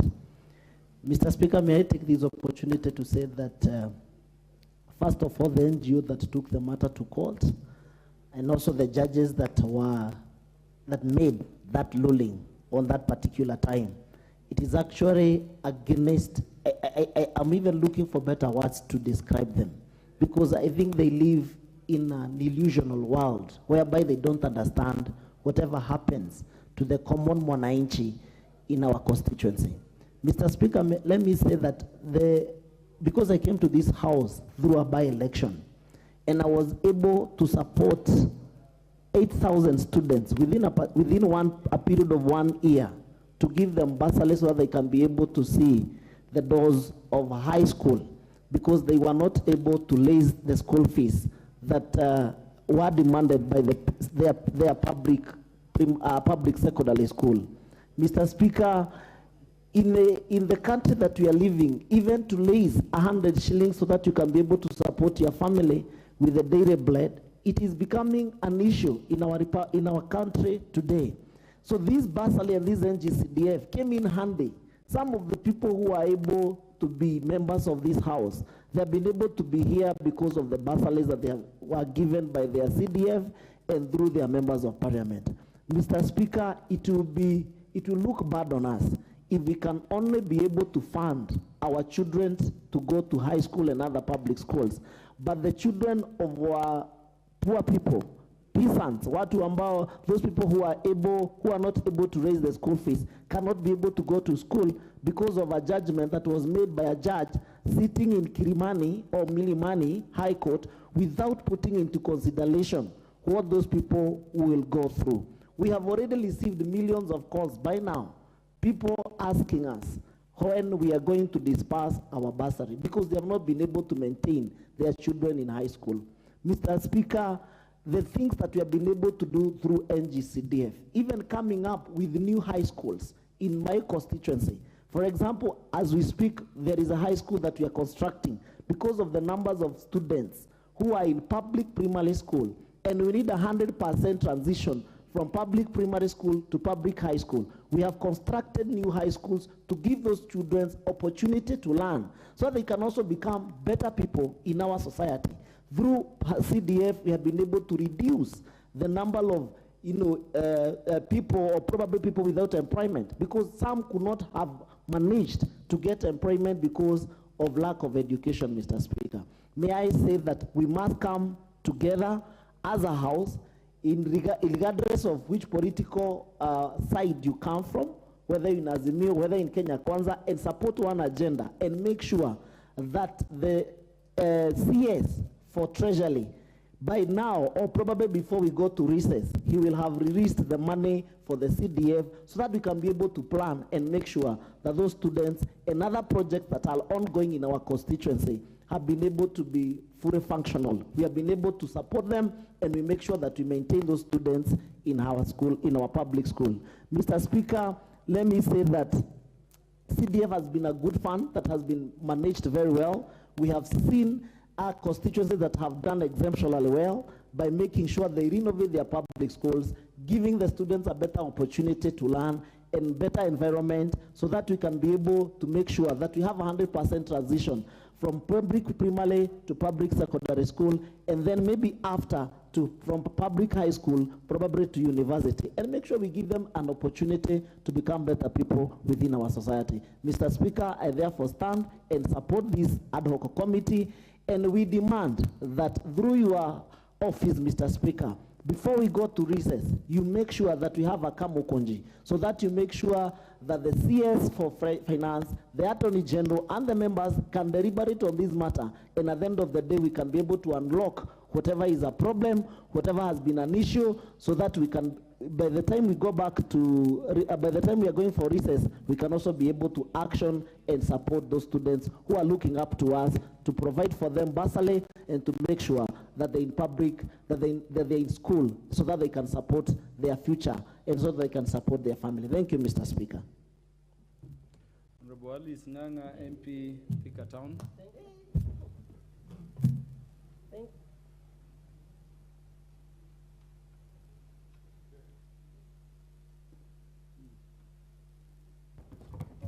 Thank you, Madam Speaker. Mr. Speaker, sorry. Thank you, Mr. Speaker, for giving me this opportunity to contribute to this important matter pertaining to CDF. Madam Speaker. Mr. Speaker, sorry, Mr. Speaker. I came back to this house. When did you change the gender? No, sorry. Sorry, Mr. Speaker. My bit is because I'm a madam, I'm assuming, sorry, Mr. Speaker.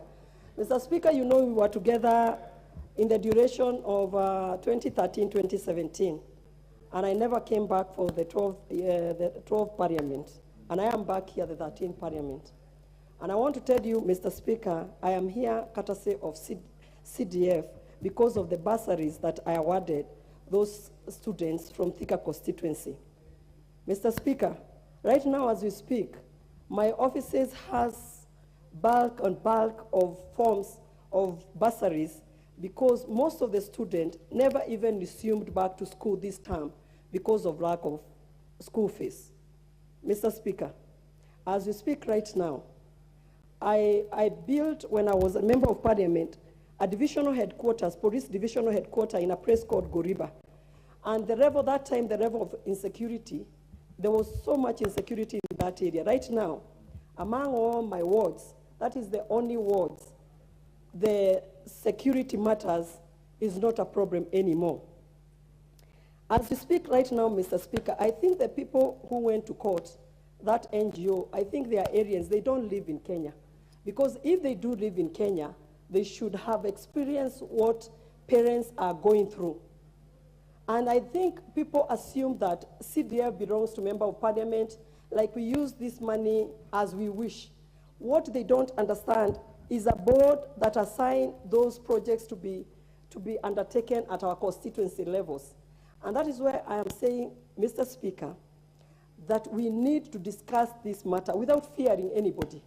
Because as we speak right now, every member of parliament, we have our own money. We are employed by our by Parliamentary Service Commission, but we were hired by the members of our constituency. Right now, as we have our salary, but those people who we represent, they have nothing. We know right now that our country is experiencing a hunger. There's no food, leave alone money to take children to school. And if we sit down here lamenting and crying without having a way forward, we are the ones who are going to lose. The people who really believed in us, the people who brought us to this house are suffering back at home. And that is why I'm saying we cannot go back home. We are going for a recess. What are we taking back home? What are we going to tell the people who send us to come to this parliament? What are we going to tell them? That there is somebody somewhere seated who doesn't want to release this money. They will not understand because they gave us all the power. Remember, we are representative of the people who elected us, and that is why we are here. Now going back home to tell them there's somebody seated somewhere who went to court so that the money cannot be released, they will not understand. And that's why I'm saying, even, I know we have an ad hoc committee that has been formed today, but moving forward, as the entire, across the house, Kenya Kwanza and Azimio, we need to come together.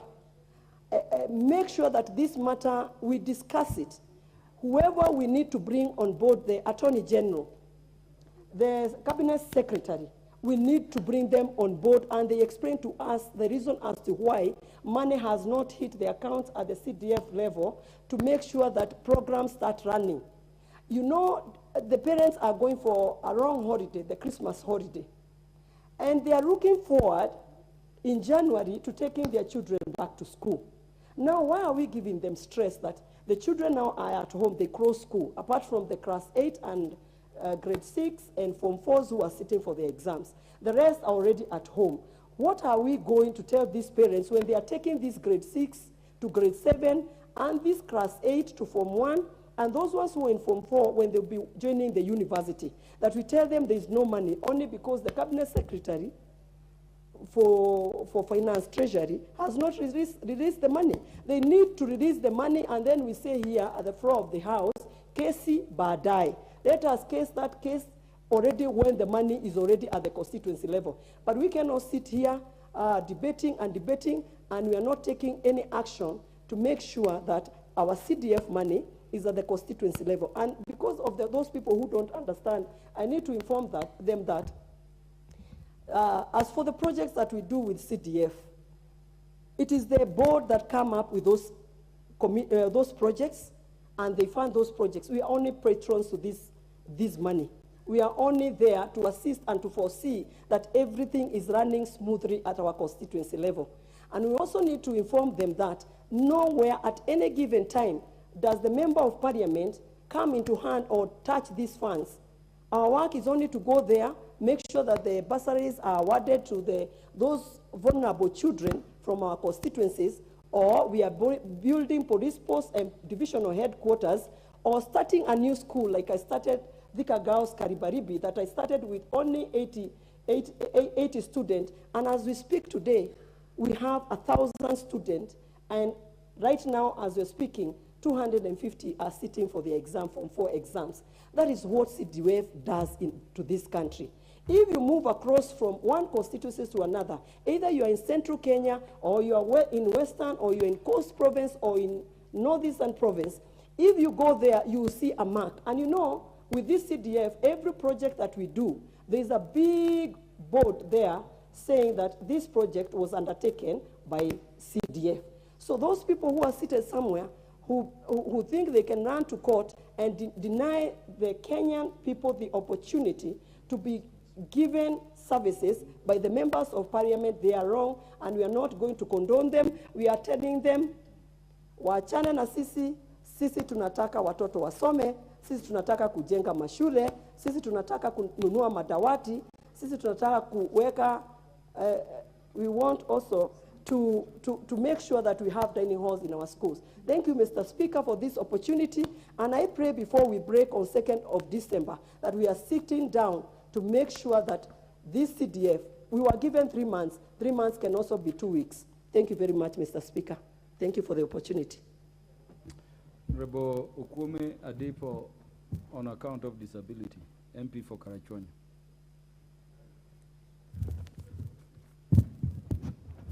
Thank you, Mr. Speaker. Now, I must say that sometimes the debate going on in this country is confusing people.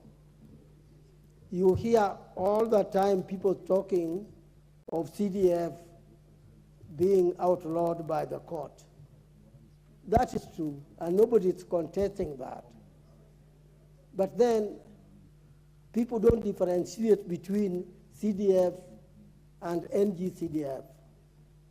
Even in this honorable house, when I was listening to the debate, a number of times people referred to CDF, which is non-existent. But I know in the house we know we are just shortening the NGCDF to replace it with CDF for the sake of time. But otherwise, when we talk of NGCDF, there is no problem with CDF. No court has ever given any judgment against NGCDF. Judgment was against CDF. I think this needs to be made clear.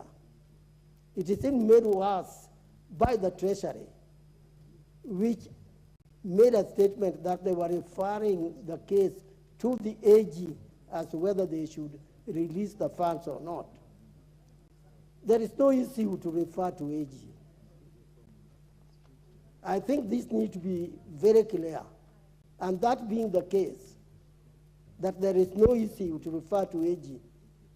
And again, there is no issue whatsoever, legal or otherwise, against the release of NGCDF. Treasury should take their responsibility and make immediate payment, because our children are suffering. The Kenyan children are not going to school. Mr. Speaker, let me just remind you of what you know, that we have gone through a hard time when COVID-19 attacked the nation and the schools were all closed. They came back 2021 and they progressed with their education up to sometime this year. But then from August, when they started the term, which I think is the last one for the year, they were again not able to get any money to pay fees. The mothers, the fathers are crying. I wish any of these people delaying the payment could know how much tears women shed and their husbands as well. In fact, it's pathetic.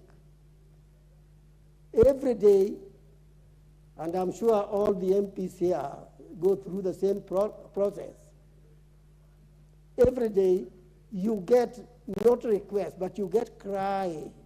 People are crying that their children are staying with them. If you see somebody crying for the future of his or her child, know that that person is in a problem. Yes, we are soon going for recess. I don't know how we are going to find ourselves in an area where everybody comes to you crying. Some of them bring 2, 3 children, telling you that these children did not go to school. Are they going to remain home again when the year starts? Order, Honorable Andrew Adipo. I'm told that the time has come for the mover to reply under the standing orders. Regrettably. Mover. I oblige, Bwana Speaker. Yeah, thank you. Mover. Mover. Mr. Speaker,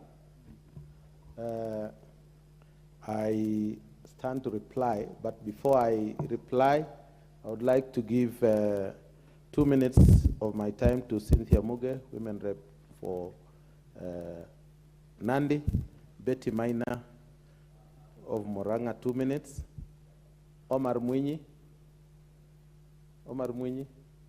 yeah, 2 minutes, Ivo Bara, 2 minutes, and Ferdinand Wanyonyi.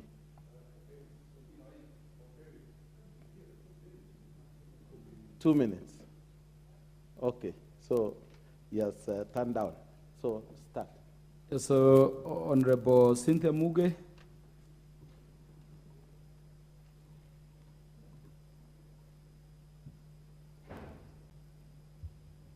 Thank you, Honorable Speaker, and Honorable Sirma for the opportunity to make a comment in regards to the ADO committee that has been proposed to be formed for purposes of looking into the CDF, the NGAF, and the other empowerment funds.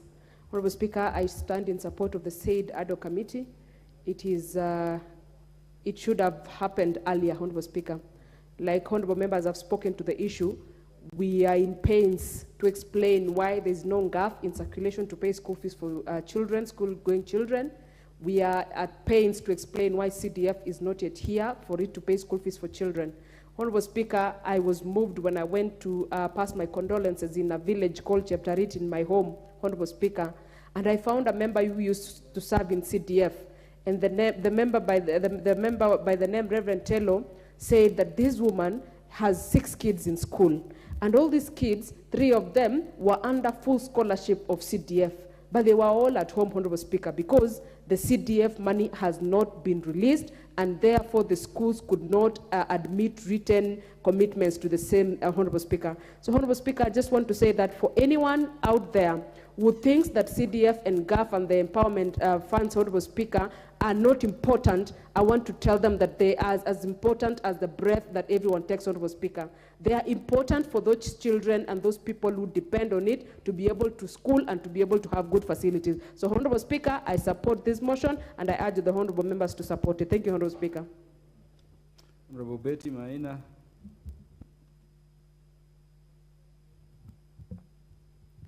Thank you, Mr. Speaker, for giving me a chance to contribute to this motion. I want to stand and make a very deliberate comment that most of the members of parliament in this house are parents who are capable of paying their children's school fees without struggle. Their salary can support, and their ventures are not one bottom trusted.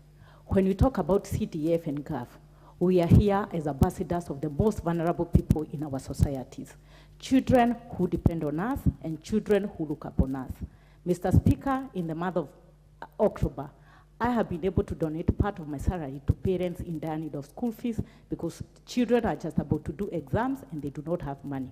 Mr. Speaker, may I wish to say that when we talk about NGAF and women empowerment, we are not empowering the richest women in this republic, but we are empowering the women in Mashinani who are in dire need of money to even start the small, to get capital for even the smallest business. Mr. Speaker, when we talk about administration blocks, we are talking about blocks that are archaic, old, and we are trying to bring up new facilities for our people who elected us. I wish to say, Mr. Speaker, We are the voice to the voiceless. We are the people supporting the most vulnerable, and we are the bridge between the government facilities and our voters. I wish to support this, and I want to tell the people who are opposing this, they should be more philanthropic, visit their villages, and know how people suffer to access these facilities. Thank you. Honorable Omar Mwinyi, also known as Simba Tena.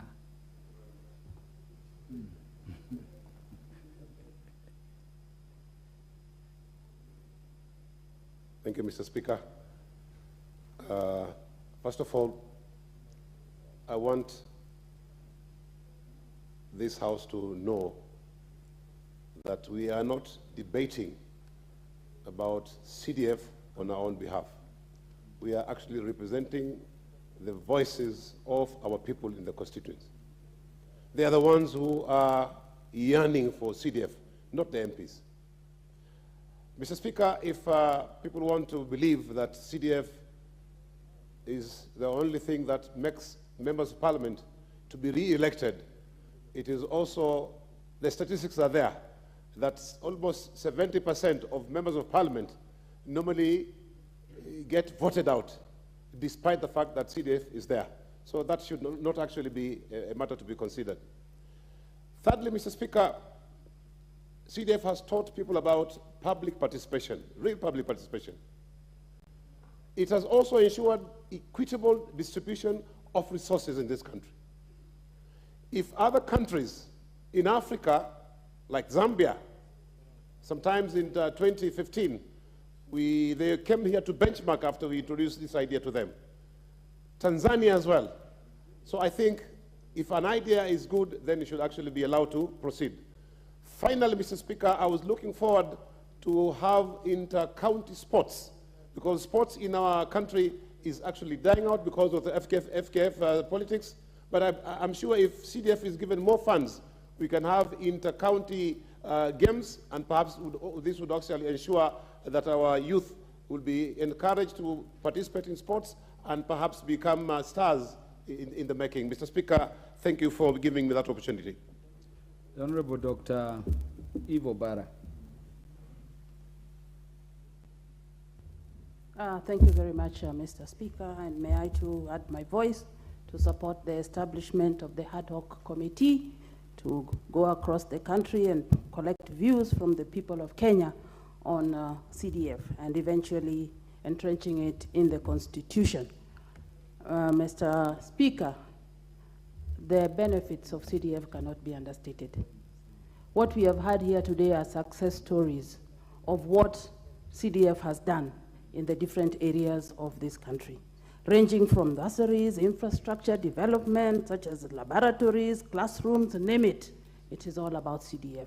We have people in this room, MPs in this room, who have benefited from CDF, and they have given testimonies that they would not have gone to school had it not been for CDF.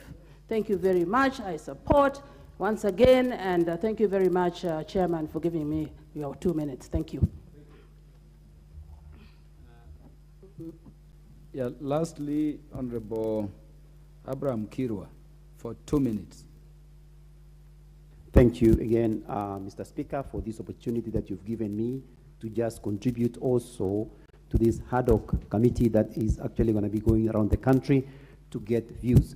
I am in support, Mr. Speaker, for 2 reasons. One, actually CDF or NGCDF makes a difference in the lives of many, many Kenyans, especially in my constituency. I can tell you almost a half of the students who go to school depend on the bursaries from NGCDF. So by not allowing NGCDF to continue, that means most of the families will not afford to send students to school. So I'm asking those people who are behind these court cases, withdraw these court cases for the sake of this country. It is not helping anybody. It is not for the best interest of the country. Let's withdraw those cases, release the funds for the CDF so that we can continue to meet the needs of most of our Kenyans because they depend on this NGCDF. So yes, I support this motion. Move as you respond to the question I'd asked. Mr. Speaker, I take this opportunity to give a reply on this motion. Mr. Speaker, it has been deliberated on and really debated by members who are really active, and the interest of CDF in this country can never be overemphasized. It is the mainstay of every constituency, because without CDF, there would be no development. In fact, CDF is the equalizer of all developments in this country, because whether you are in government or not, you are going to get funding, and therefore